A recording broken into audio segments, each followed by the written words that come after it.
My next question is for Mr. Schiff, candidate for Republican nomination for the U.S. Senate.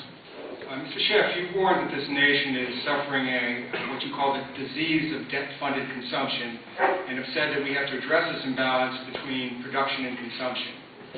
This has resulted in crushing debt to potentially dangerous regimes and a staggering trade imbalance, and everybody knows it can't go on indefinitely.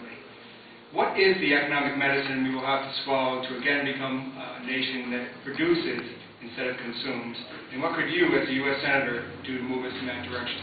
Well, we have to understand that it's not an accident that we're in this situation. We've simply responded to the warped incentives that the government has set up. So what we need to do is get the government out of the market so that a natural balance can develop. I mean, the reason that nobody is saving in this country is because interest rates have been held artificially low by the central bank. If interest rates are too low, people aren't going to save because there's no reward for savings.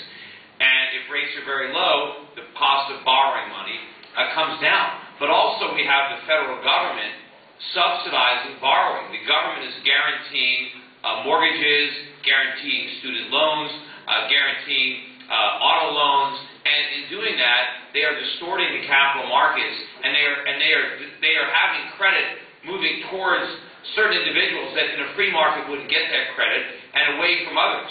In most of the cases, you have credit moving from businesses to consumers, and so small businesses that we need to make investments can't get capital.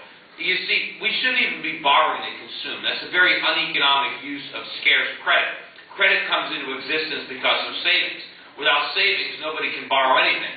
But if money is being borrowed by consumers because the government is guaranteeing it, there's no money there for producers to make the capital investments necessary to produce things and provide employment. So if we get the government out of the credit markets, out of the business of distorting credits, of guaranteeing debt, and artificially setting interest rates, we'll have more savings. And maybe one of the other reasons that Americans don't save anything is because the government takes so much of their income from them in taxes that there's nothing left.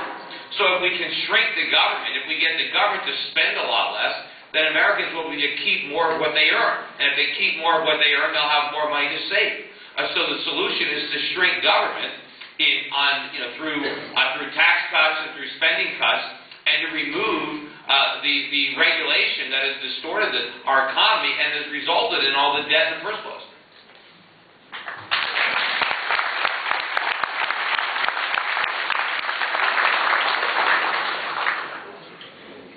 Thank you. Next question. Do you believe that the amendments to the U.S. Constitution grant individual rights to its citizens, or do you think these rights existed before the founding of our country? No.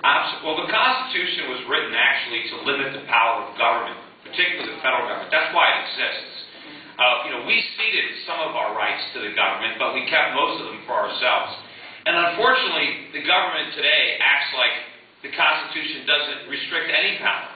I think recently Nancy Pelosi was asked, where in the Constitution is the authority for the health care legislation? And she responded by laughing. Like, what are you kidding me? Who cares what the Constitution says? We do whatever we want.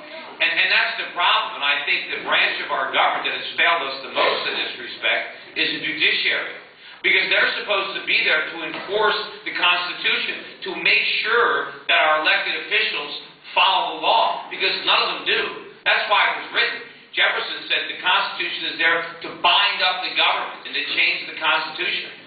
Right now it's not bound by anything.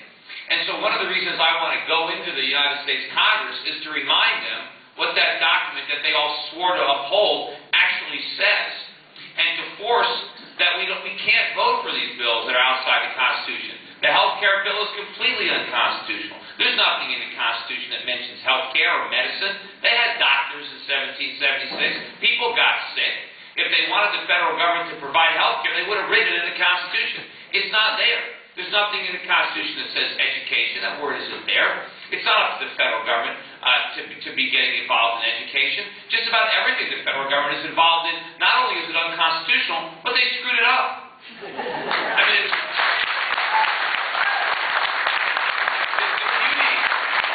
the beauty of the free market and of capitalism is that because of free market competition and individual initiative and profit, quality goes up and prices go down. We see that in our daily lives. Everything we get from the private sector, every year it gets better, and every year it gets cheaper. But whenever the government gets involved in something, like education or health care, they screw it up, and instead, the cost goes through the roof. And then we have a crisis in health care, a crisis in education, and the government solution is always more government. And they don't understand that it's their involvement in the first place that created the problem. The same thing happens with the stimulus. The government comes in, they stimulate the economy, and the economy gets sick. And what's the solution? Well, we need more stimulus. The dose wasn't big enough. It's like there's this giant forest fire, and they want to put it out with gasoline. And the bigger the fire gets, they just look for more gasoline, and they don't understand why it's getting bigger. I want to take that gasoline away from them before they incinerate the whole country.